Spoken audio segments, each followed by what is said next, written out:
Joshua chapter 24. The Lord's covenant renewed.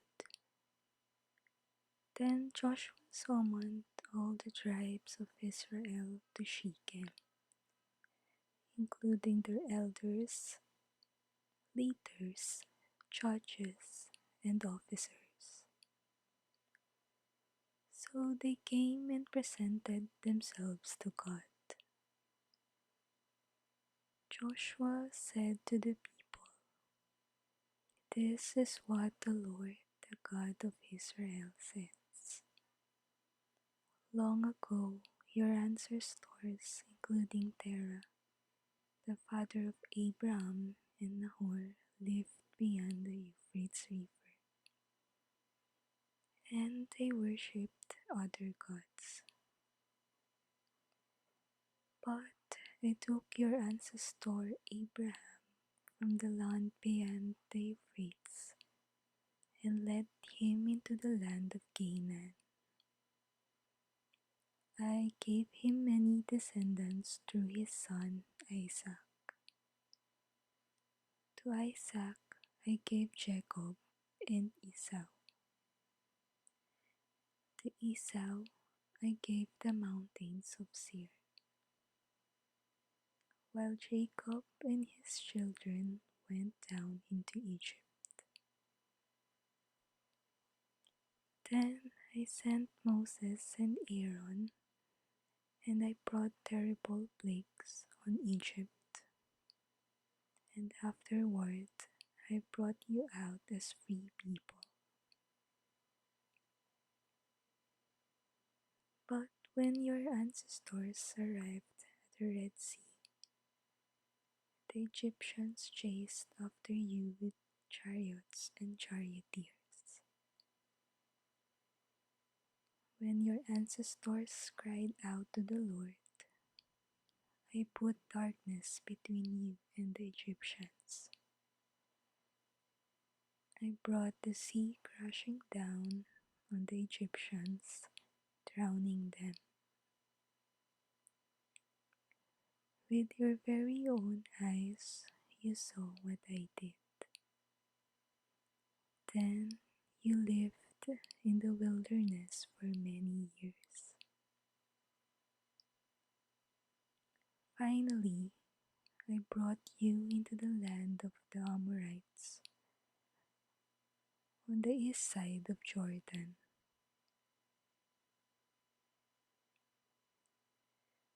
They fought against you, but I destroyed them before you. I gave you victory over them, and you took possession of their land. Then Balak, son of Zippor, king of Moab, started a war against Israel. He summoned Balaam, son of Beor, to curse you. But I would not listen to him. Instead, I made Balaam bless you. And so I rescued you from Balak. When you crossed the Jordan River and came to Jericho, the men of Jericho fought against you, as did the Amorites, the Perizzites, the Canaanites, the Hittites, the Girgashites, the Hivites, and the Jebusites. But I gave you victory over them, and I sent terror ahead of you to drive out the two kings of the Amorites. It was not your swords or bows that brought you victory. I gave you land you had not worked on. I gave you towns you did not build, the towns where you are now living.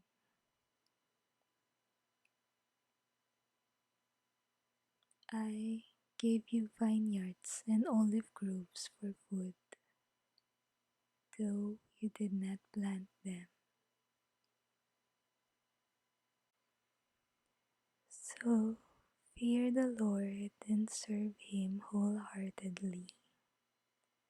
Put away forever the idols your ancestors worshipped when they lived beyond the Euphrates River and in Egypt. Serve the Lord alone. But if you refuse to serve the Lord, then choose the day whom you will serve. Would you prefer the gods your ancestors served beyond the Euphrates? Or will it be the gods of the Amorites in whose land you now live? But as for me and my family, we will serve the Lord.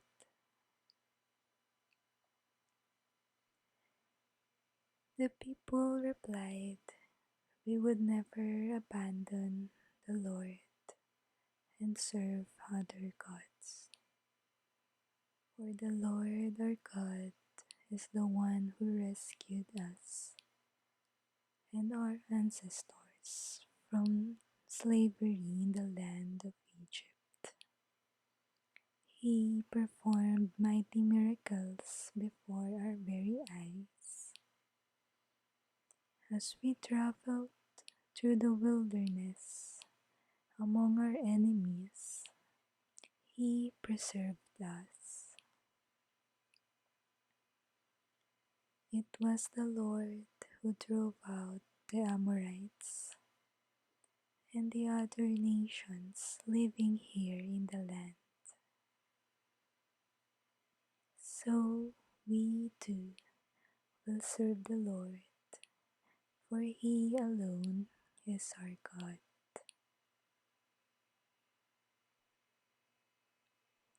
Then Joshua warned the people,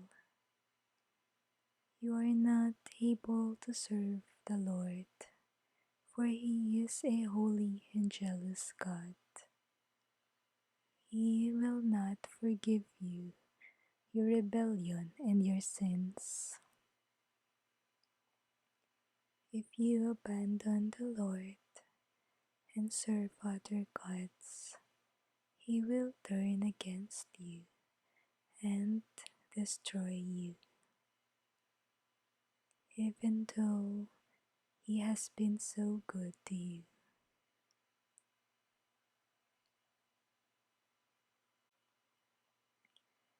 But the people answered Joshua, no, we will serve the Lord. You are a witness to your own decision, Joshua said.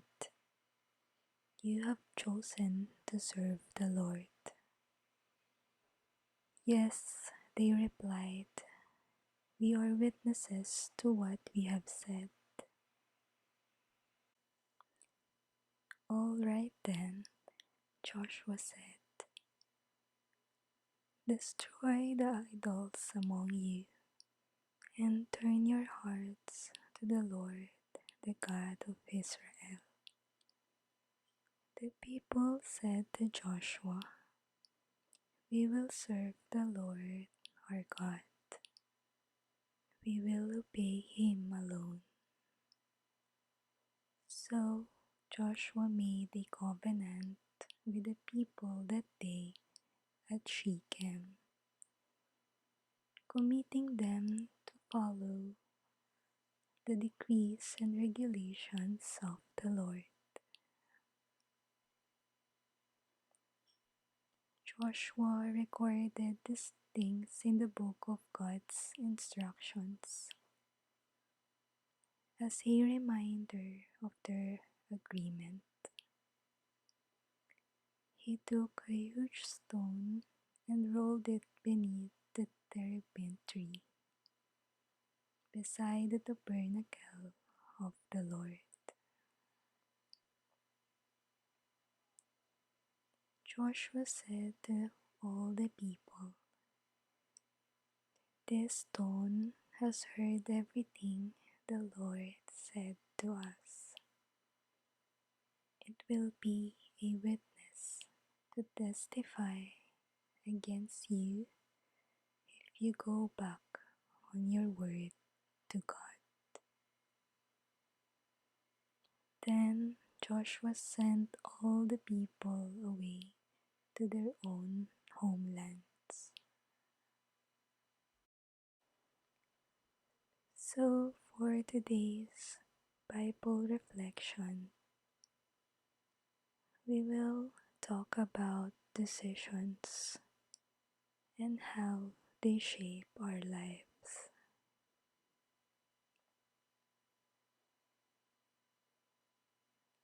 Individuals who succeed in life set their goals early and maintain them every day.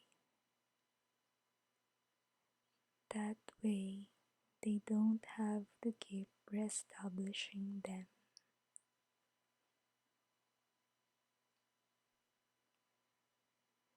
That's a good idea for two reasons. One, it takes the emotion out of it. If you're not careful, you can make a life-altering decision based on a temporary situation rather than God's will. Or worse, base your decisions on your feelings. By establishing your life's priorities before you have to, you can do it without your emotions manipulating and controlling you. Plus, you're more likely to set them with integrity.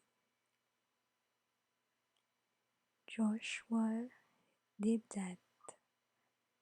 As for me and my house, we will serve the Lord.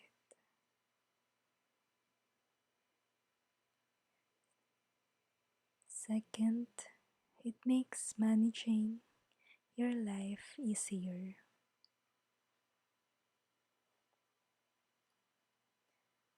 Once you nail down what's important to you, you can live based on those principles. Let's say you're a compulsive gambler and you decide to quit. Your task then becomes ordering your life in light of that decision.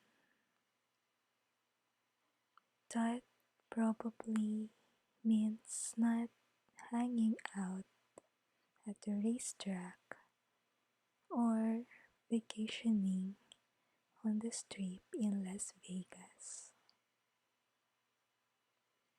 Or say you want to build a better marriage. That may mean spending less time at work or on the golf course and planning a weekly date night with your spouse. It takes honesty born in prayer to know what your real issues are and to make good decisions accordingly. And it takes character and perseverance to follow through once those decisions are made.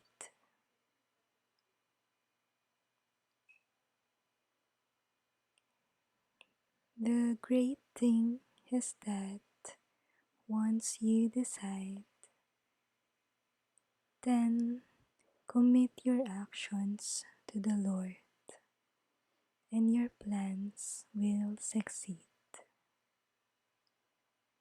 He will give you the strength each day to live by your decisions.